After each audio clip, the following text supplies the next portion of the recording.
Michelle Ashley menanggung sendiri kesedihan dan rasa takut yang menyelimuti selama tinggal bersama ayah tirinya yang tak lain adalah suami kedua Pinkan Mambo.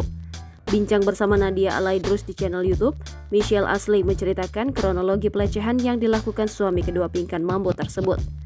Anak Pinkan Mambo ini mengalami kejadian mengerikan tersebut mulai dari tahun 2018 hingga tahun 2021.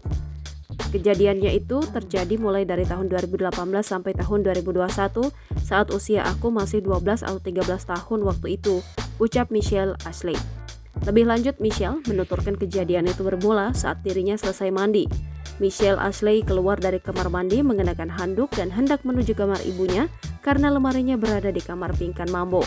Michelle percaya diri masuk ke kamar ibunya sebab berpikir orang yang ada di dalam rumah hanya dia dengan saudara-saudara kandungnya.